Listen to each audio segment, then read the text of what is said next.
hoje nós vamos falar sobre qualificação profissional. Será que existe o funcionário perfeito?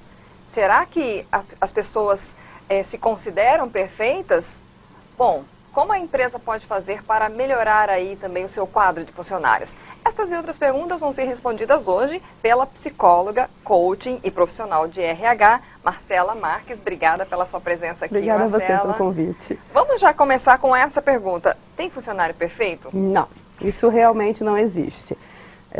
Inclusive é até bacana para as pessoas não se preocuparem quando forem na entrevista e poderem ser livres para falar um pouquinho sobre as suas dificuldades e falhas, porque é isso que vai fazer a estrutura do RH conseguir dar esse suporte, essa orientação nessa trajetória profissional. Como é que as pessoas podem se preparar, buscar a qualificação profissional? Porque a gente vê assim, no mercado existem inúmeras opções.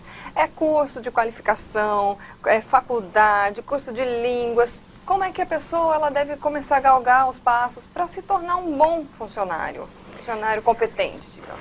Olha, na vertente dos colaboradores, a gente tem duas linhas que são diferentes na hora do curso, mas elas se integram lá na frente. Uma é a parte mais técnica, que é esse curso de línguas, que é o curso, às vezes, de Excel, que tudo vai depender da carreira que ela quer seguir. Às vezes a gente vê pessoas que começam cursos tão variados e que acaba que nada complementa aquilo que realmente é a essência da carreira que ela quer seguir. Então, olhar para a carreira que você quer seguir e ver quais cursos são necessários como base para essa carreira. E a parte do competência comportamental, que aí a gente fala muito mais de um autoconhecimento, de uma vivência, de uma experiência, de se reconhecer enquanto falha, né, enquanto dificuldades, para que aquilo venha a ser depois, lá para frente, um conhecimento para ela, né, trabalhar o autoconhecimento e naturalmente poder a empresa ajudar ela nessa gestão. Eu brinco que às vezes é melhor ter um colaborador para você desenvolver, 10 colaboradores para você desenvolver que sabe quais são as falhas, do que um que não sabe ainda, que não se descobriu enquanto essa falta ou essa característica comportamental que falta. Entendeu? Nessas características, assim, o que atrapalha mais na carreira da pessoa? Porque, assim, um exemplo, né? Eu já tive colegas, pessoas que pediram indicação. Ah, você tem alguém para indicar para uma vaga assim?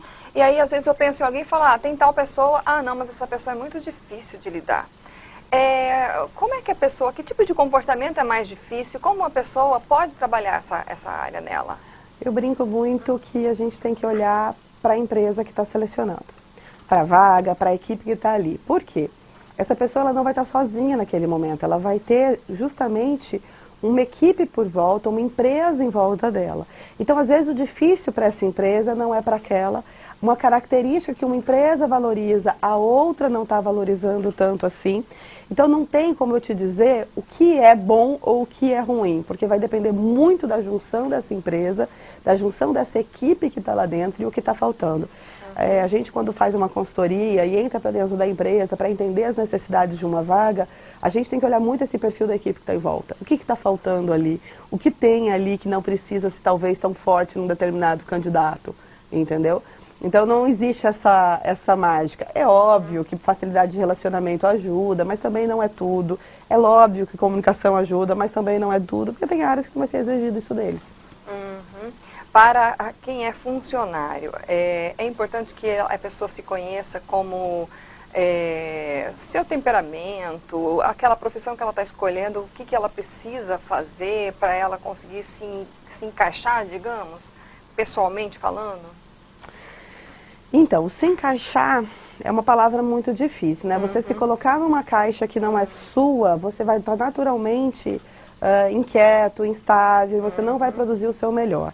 Por isso que eu falo que na entrevista, cada um tem um jeito de entrevistar, e eu gosto muito do candidato que é verdadeiro e aberto com as suas dificuldades, porque justamente eu não vou colocar ele numa caixa, e se eu for tentar fazer um ajuste, vai ser muito conversado. Olha, você é assim, mas eu preciso de algo um pouco mais para esse lado, você acha que você consegue? Esse tempo atrás eu fiz uma entrevista e era uma menina da parte comercial e que queria sair do comercial e ir para a parte mais financeira.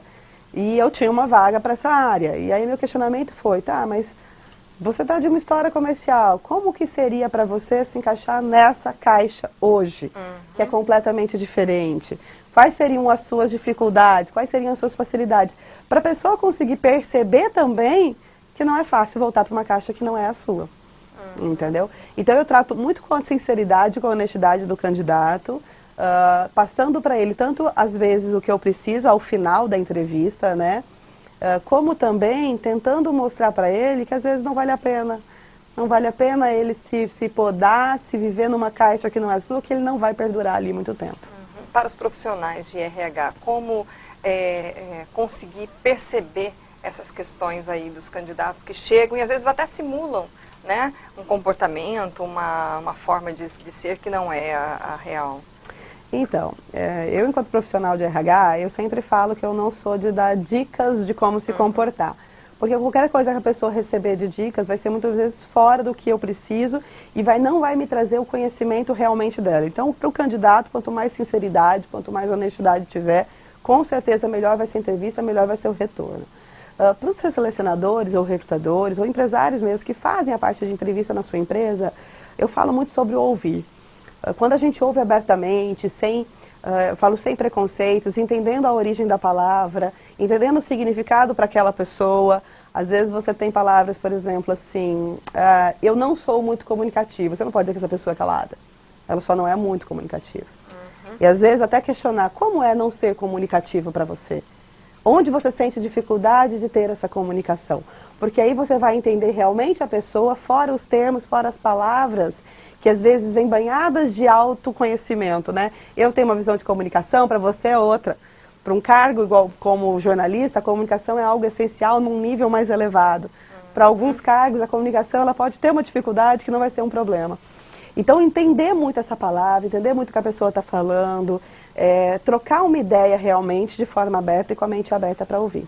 Para o funcionário agora, voltamos novamente, né, para a personalidade e a adequação. Como a pessoa pode fazer para ela ser valorizada profissionalmente? Ela, de repente, está no começo de carreira, ela está querendo galgar aí cargos maiores, mas como ela pode se valorizar e mostrar isso daí? Eu vejo, a gente vai fazer um termo, né, do RH muito forte, que é o feedback, como uma ferramenta muito útil. O que a gente vê nas empresas, às vezes, é a dificuldade do gestor em estar passando esse feedback e do colaborador de também não estar buscando. Então, eu acho que qualquer coisa, quando você entra numa empresa, é sempre buscar saber como você está. Às vezes a pessoa fala assim, mas o meu chefe nunca falou nada comigo, mas você também nunca buscou.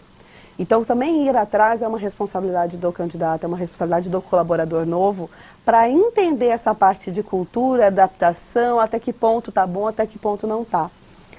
Então, isso é uma parte que eu sugiro muito, sabe? Senta com a pessoa que te contratou, pergunta como é que está seu desempenho, pergunta o que você precisa fazer para melhorar, pergunta se tem algo no comportamento que não está tão adequado, porque é só você descobrindo como é a cultura daquela empresa, como é o jeito que as pessoas ali vivem, que você vai conseguir entender.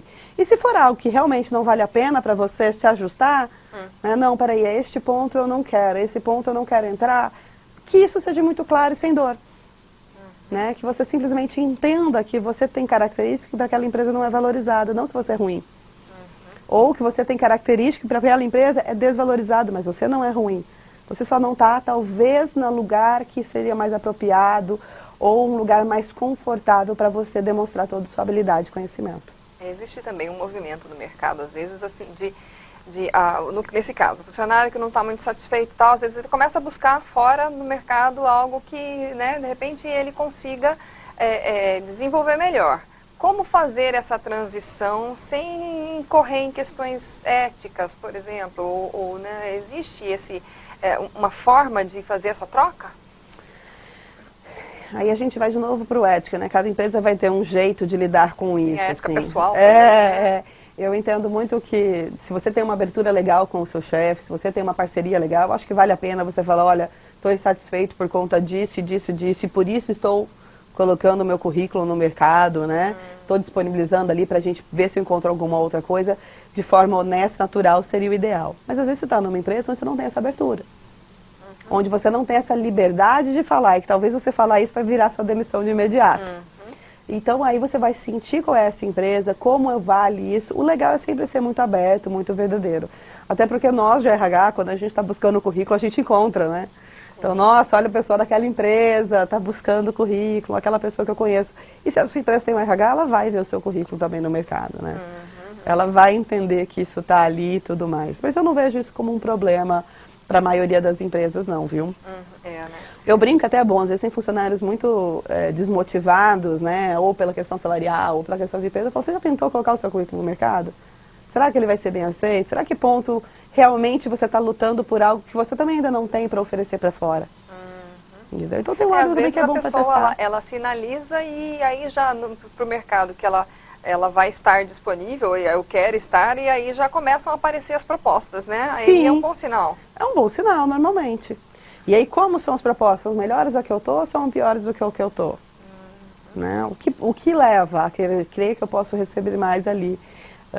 E eu acho que a empresa tem que valorizar o colaborador que está na casa mesmo, tem que tentar fazer isso. Então você tendo essa abertura para falar talvez o que está te satisfazendo, vai fazer a empresa preocupar em resolver uma questão.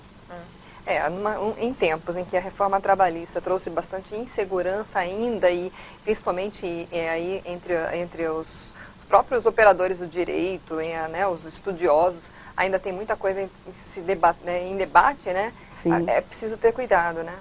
Sim, é preciso ter muito cuidado. Não só a crise que a gente fala, emprego não está fácil. Eu acredito sempre que para os bons realmente você vai encontrar. Só que às vezes você vai estar trocando uma empresa que tem uma falha X por uma que tem uma falha Y, porque as empresas também não são perfeitas, também vão ter as dificuldades dela. E às vezes você tem que avaliar muito bem isso, sabe? Às vezes você pega em entrevista tanta gente, não diria arrependida, mas triste com a escolha que fez, sabe? Pensando, poxa, se eu tivesse pensado bem lá atrás, no passado, talvez eu tinha tomado outras decisões na minha vida.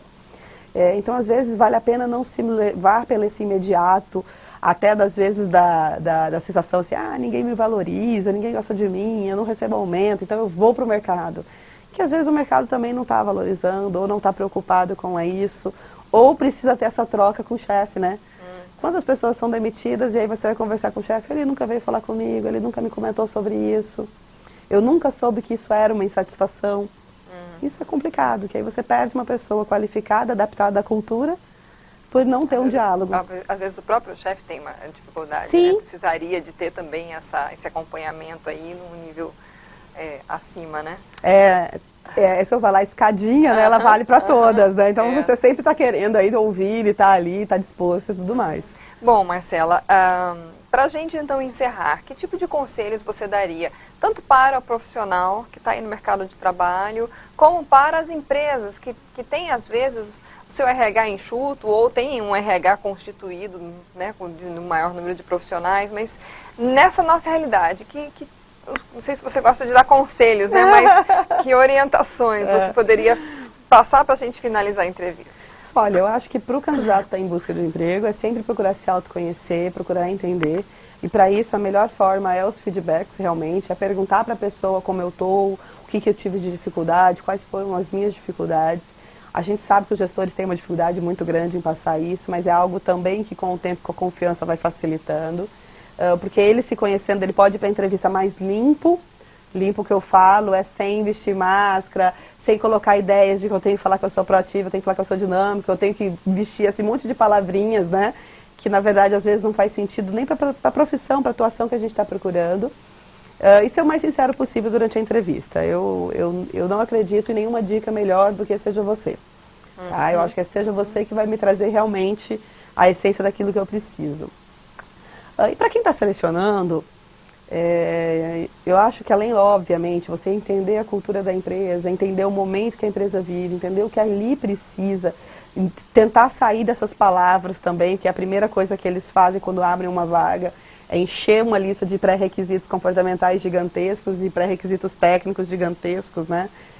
Tentar sair um pouco desse clichê ir para além, assim, ir para além da cultura, ir para além do que está precisando, olhar as pessoas que estão em volta da equipe, para na hora da entrevista você ver como aquela pessoa, aquele candidato ali na frente vai se portar dentro dessa equipe que hoje existe. Entendeu? Às vezes tem uma equipe que precisa de um outro estímulo, um outro perfil, uma outra coisa mais acirrada para movimentar, para mexer. Tá ótimo, muito obrigada pela sua presença, suas informações, suas orientações aqui. Obrigada a você pelo convite. Bom, nós conversamos hoje com Marcela Marques, que é psicóloga, coaching e profissional de RH, falando um pouco aí sobre dando orientações tanto para funcionários como para empresas na busca de seus colaboradores. A Marcela tem também artigos publicados no site RD News. Justamente tem um lá dizendo, existe funcionário perfeito? Você pode acessar também. Bem, essa entrevista está disponível na íntegra no site rdtv.com.br, no site RD News e também no nosso canal do YouTube. Você pode ir lá assistir novamente, passar para os seus amigos, curtir e compartilhar. Obrigada pela audiência, até a próxima.